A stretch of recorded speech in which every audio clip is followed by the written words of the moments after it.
Yo, what's up, everybody? Welcome back to RGP Bliss.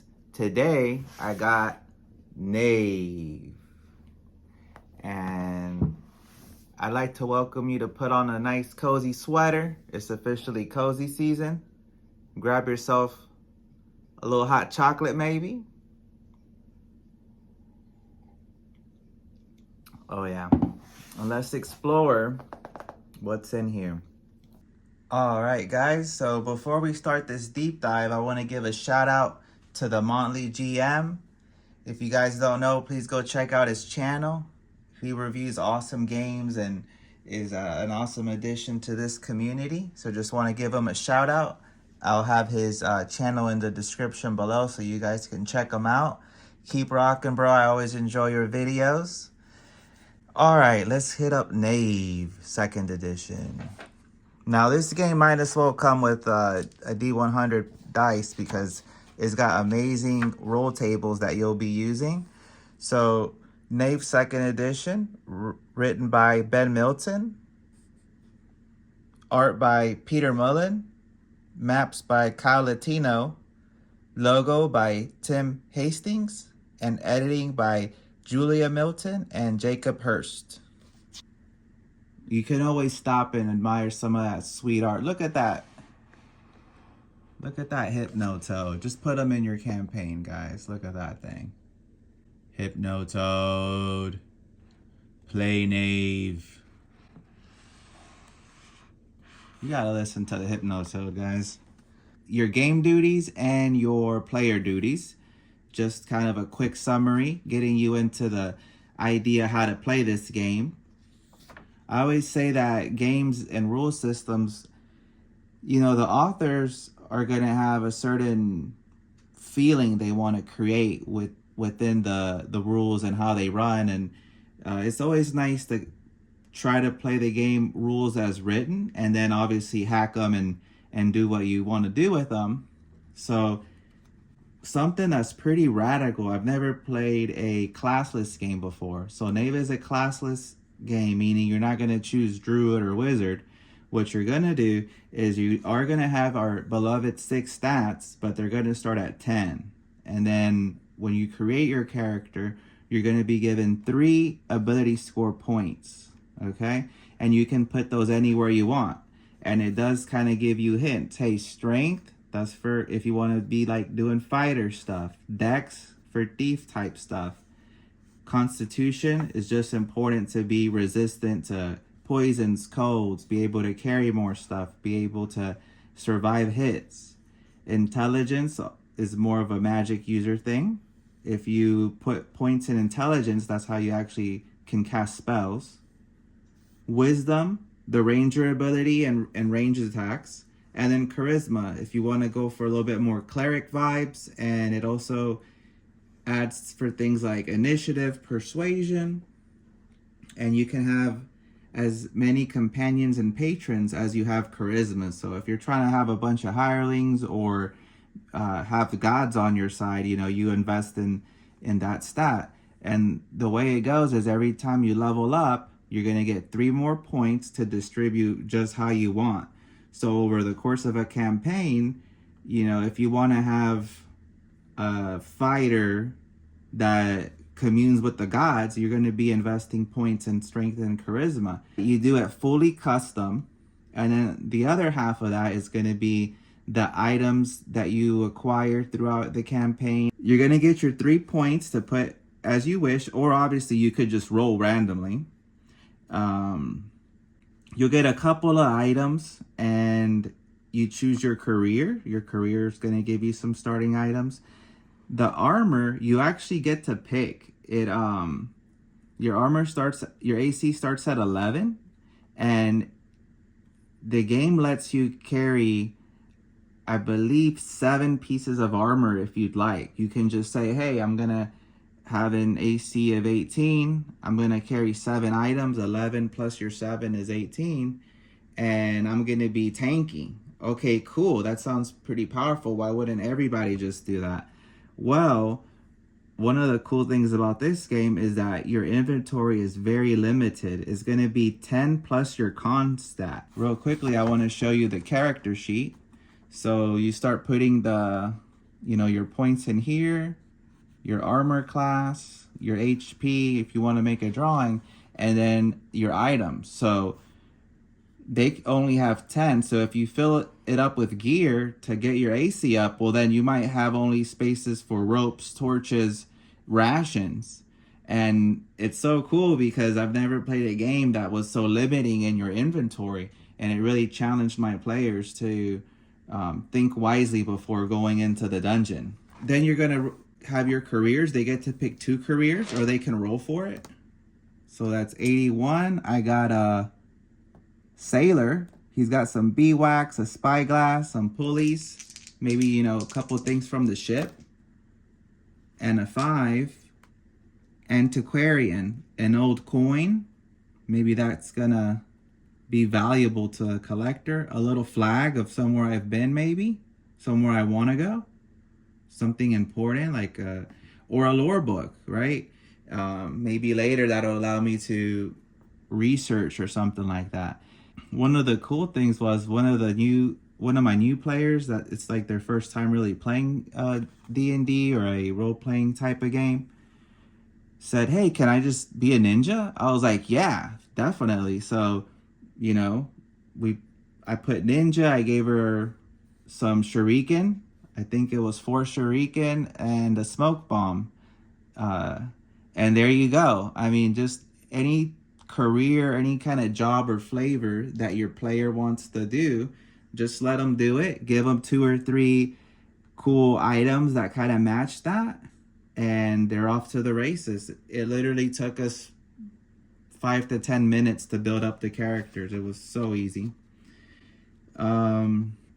We talked about the slots. So once your HP goes down to 0, you start getting hit at your inventory. So whatever was your 10th thing will get marked off, and so forth. You're going to keep your thing in first place, your most precious item, but once your HP is gone, your inventory starts getting hit, which was pretty cool. We actually didn't have to do that, but the players felt like, oh my gosh, like I don't have a bag of holding. I just, you know what I mean? It was like the opposite. And then obviously there's the healing. The PC's HP returns to max each morning as long as they slept for 2 watches, ate a meal, and they're feeling, like they got some rest. If they're in a safe haven, they also heal 1 wound. So this is important to have your players like leave the dungeon and come back to the city. Or, I mean, that's up to them, right? If they're trying to push their luck, like that's up to them.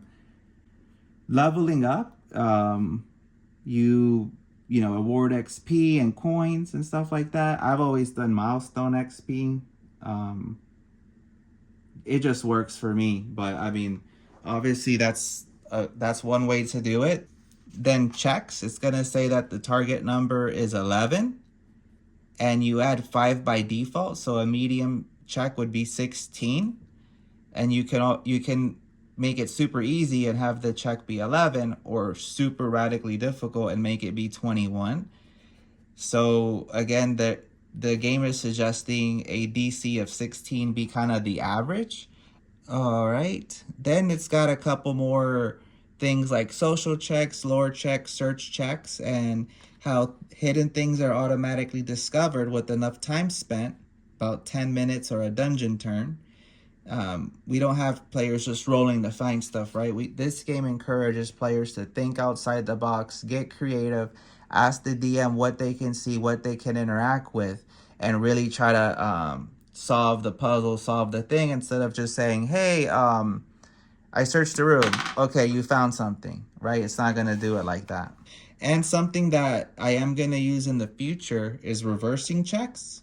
So because of the way the math works out, you can have player-facing roles, which is something I definitely want to explore. The traveling rules we didn't actually get to use. I started the adventurers pretty much in front of the site. And so that is something I want to use. One day is the traveling rules and the weather. And look at these tables here. signs,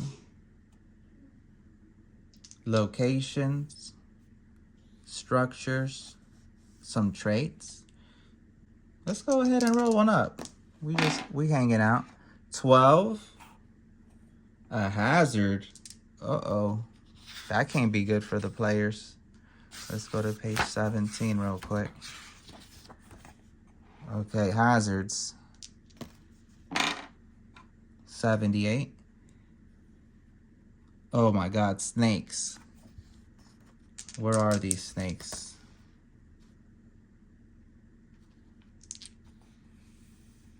$69. They're in a pond. Okay, so maybe the players are resting at this little pond. They think everything's chilling. 57. There's an old abandoned mine here. Maybe that's where the snakes will be. And 82. It's stony. So they come across this awesome pond. They're hanging out. They hear something. If the players want to go check it out, it was maybe a snake at a bush. And when they went that way, they noticed there was this stone door. And if they can figure out how to open it, they'll get access to the mines. But it's that easy. You could just roll on these tables and start going with your creative things. Now, delving rules. I definitely want to touch on this. This was the first time I've ever ran a dungeon with a dungeon turn type of thing where, you know, the speed of how often and the speed of how the players are moving, how often they're doing stuff.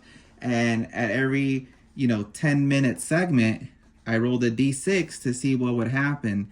A random encounter. Fatigue, meaning if they don't stop to rest, they're going to take damage.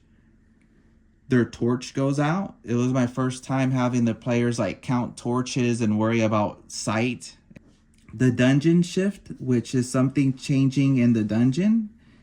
A minor effect like hearing sounds, a temperature, a wind gust, some debris, vermin, and there's a whole table for that. Signs, the players find a sign of a random encounter that it could be nearby. The next time an encounter is rolled in the dungeon, we meet this creature. So it gives them a hint. Or a 6, which is free. Nothing, happened during this turn. And this was my first time using these kind of rules, and I really enjoyed it. Later, I asked my players what they thought, and they were saying that it was getting to them, with the limited inventory and counting the torches and trying to figure out, not wasting time and all this stuff. And I think it created really fun tension in the game. I think the players felt that, and I wanted them to.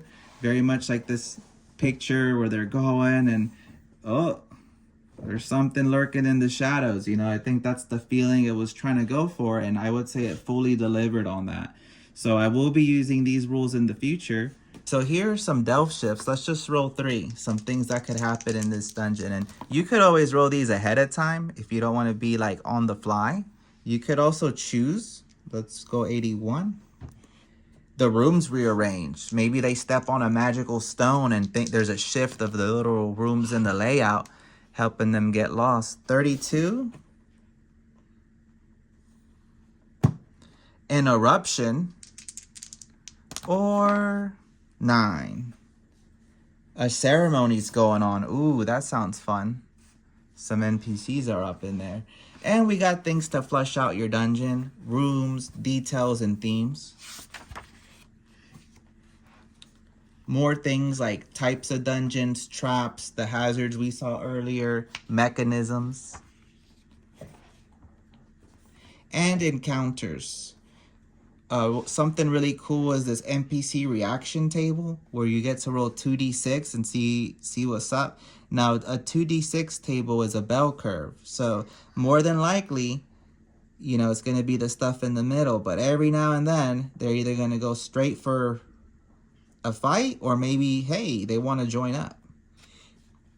And what were they doing when you ran upon them? We had wrote ceremony, but imagine we're meeting some bandits. Maybe they were arguing, which that actually happened in our campaign.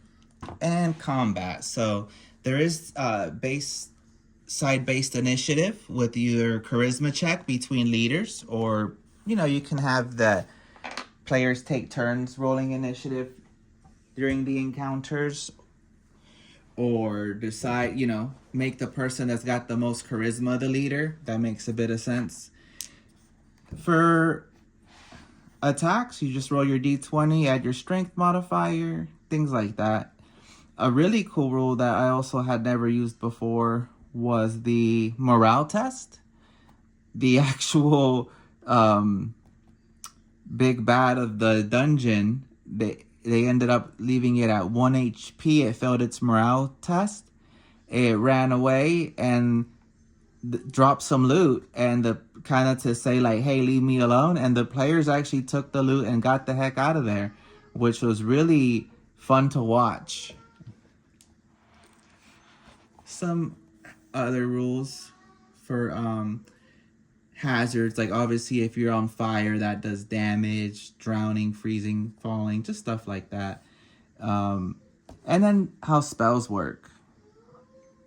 A spell book takes up an item slot, and you can only be using it once per day, which is very interesting. Casting a spell takes an action.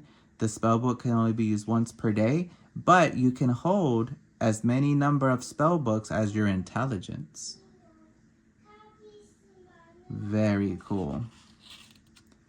Something we haven't used yet, the Chaos spell books. They replace their spell with a random new one at the dawn of the first day. So as you can tell, it's a very low magic type of setting. You're not going to be casting cantrips left and right. You're going to be saving your spells for when it makes sense. Also, the spells are not damage based. Let's read a couple.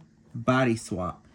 You switch bodies with the creature you touch for as many turns as your intelligence.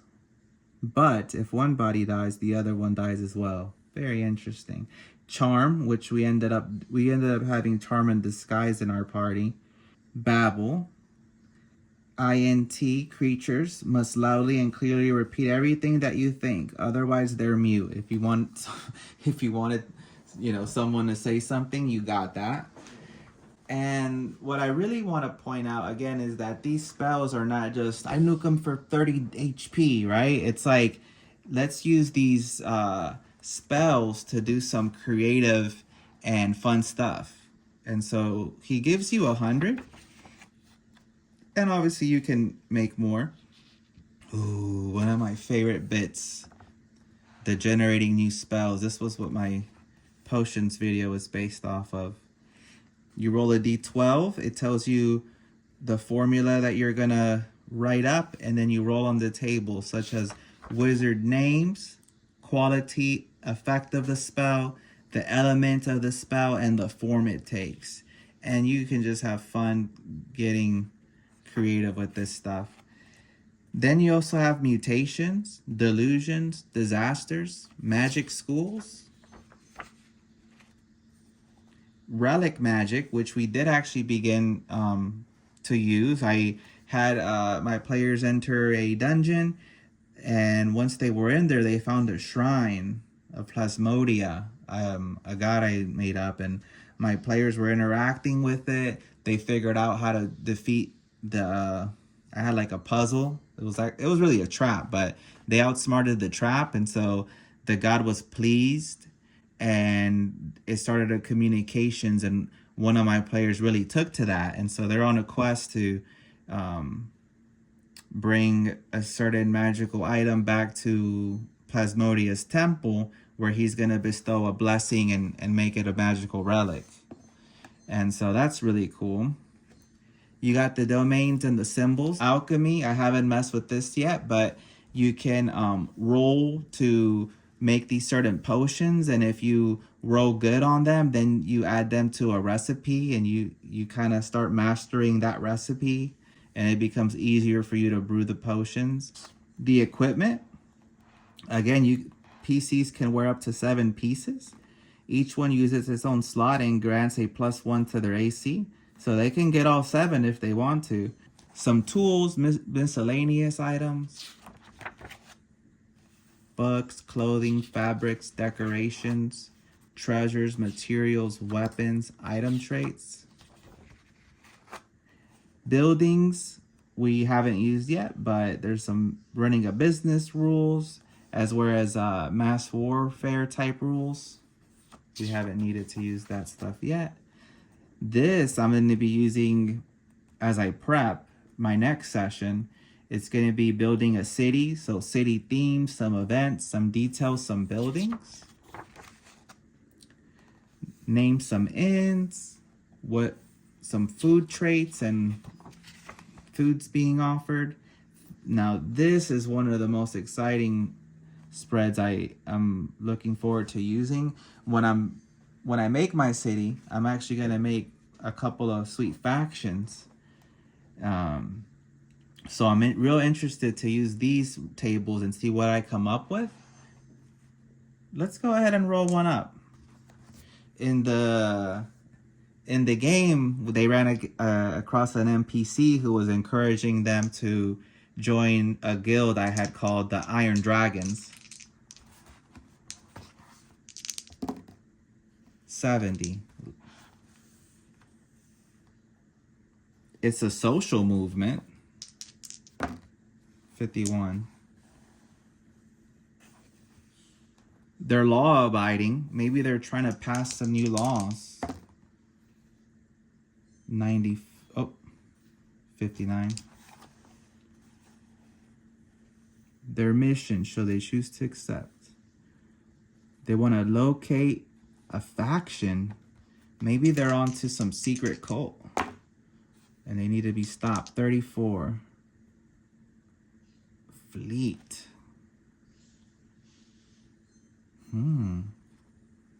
Maybe the Iron Dragons are, have some boats, something to do with the fleet. If that sounds like an overarching kind of thing. If they end up joining the Iron Dragons, maybe they get a law passed. They have to find a secret cult, take them down, and whoever does is going to get rewarded with, a ship or maybe even a control of a fleet. That'd be pretty sweet. Take this campaign to the seas. That's just one example, guys. You catch my drift. Couple more. I'm going to be kind of speeding up a little bit. We got some downtime stuff, some recruiting. If you want to hire hirelings, mercenaries, experts, or companions. Personalities, NPC details, professions, goals. It's just got a lot of sweet, what we call here a comprehensive toolkit for GMs who build wide open fantasy worlds. A flexible classless rule set for players who scheme, strategize, and seek adventure. A love letter to the magic that is old school adventure gaming.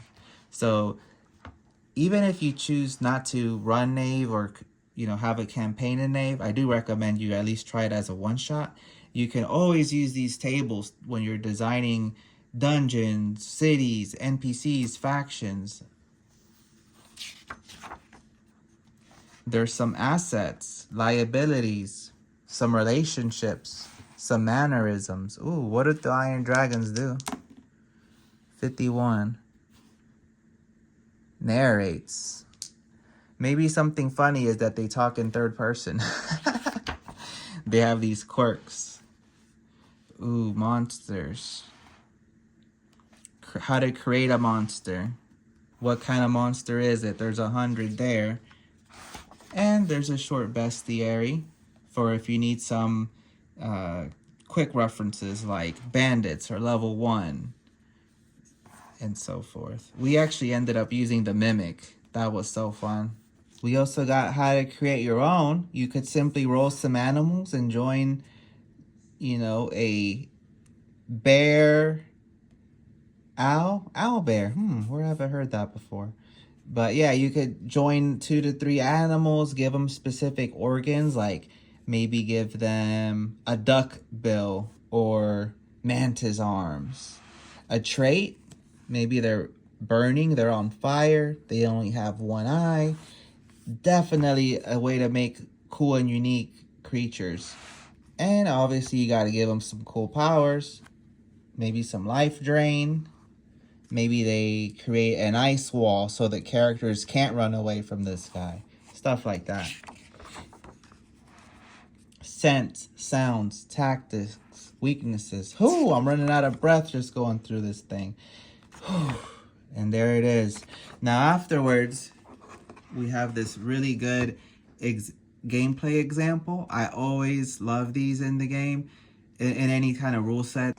And Ben Milton's personal designer commentary, where he gives his inspirations, talks about how he got to this rule set.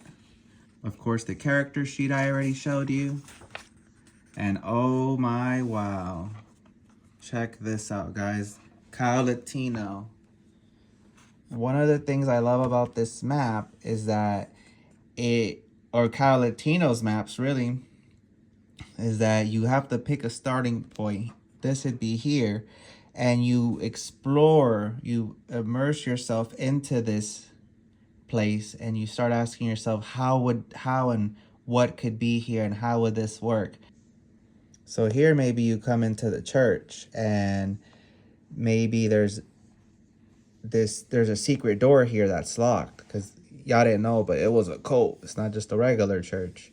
And when you go to the back here, there's these graveyards, and you're looking for a key, but obviously it's dug. So maybe there's this, why is there a skeleton here? Is this the skeleton that was in here? But he's kind of big and holding these coffins. So to me, that's like a monster. Maybe he knows where the key is. So instead of making it a combat thing, you can try to make it a role-playing thing. Once they have the key, they can open the door. They enter what looks like it was some type of evil ritual, right? If they can figure it out, how to move this statue, now they have access. And they have here the Shrine of Plasmodia. That's what I called it. This was the puzzle where if you try to take this jewel, well, you're just going to end up like these dudes, nice and crispy. But once the players figure out they're not supposed to take that jewel, and you figure out what you want to do with that interaction, then I had this being the Shrine of Plasmodia. Plasmodia started talking to my players. So that's the one little piece of this dungeon that I actually put in my game. So once the players decide, hey, that's not for me, I don't want to end up a crisp, they got to get through these boulders. But how can they do that? Oh, wait.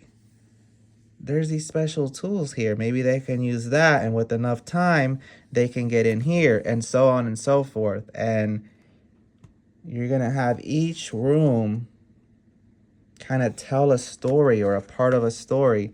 And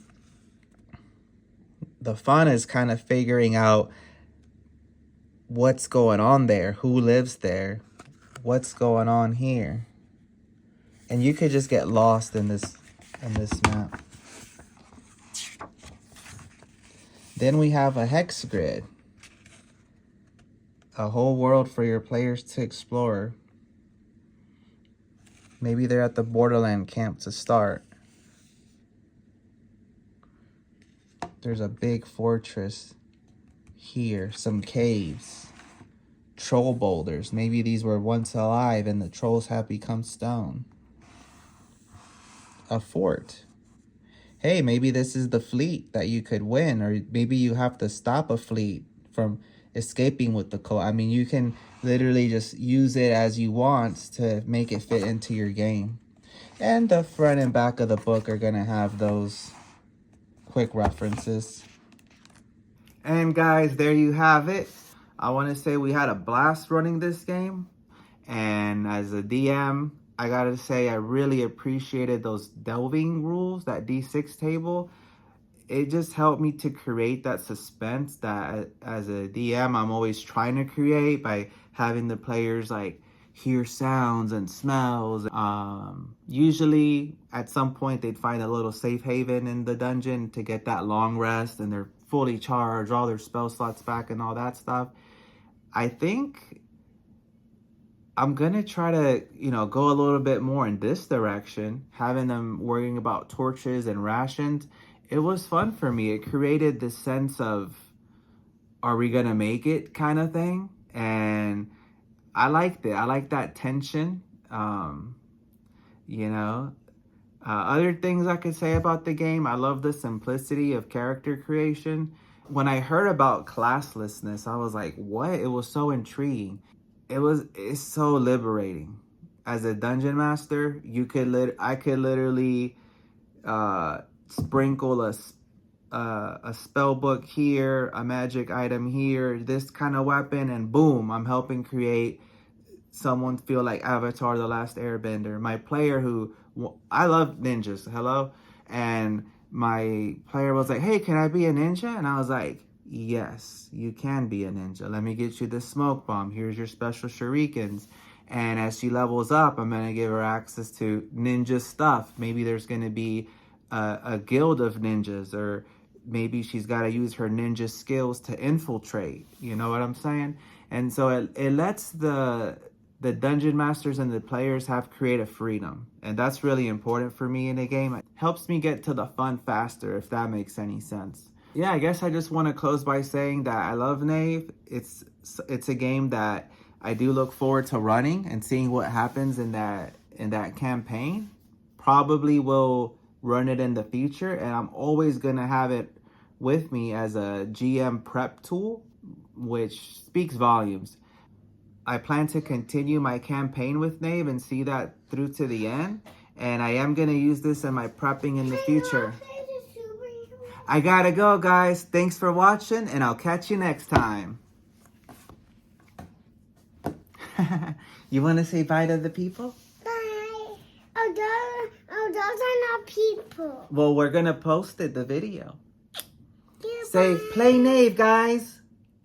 Say, play Knave. Okay, what do you want to say to them? Just bye? Thank you for cleaning my toilet. Cleaning your toilet?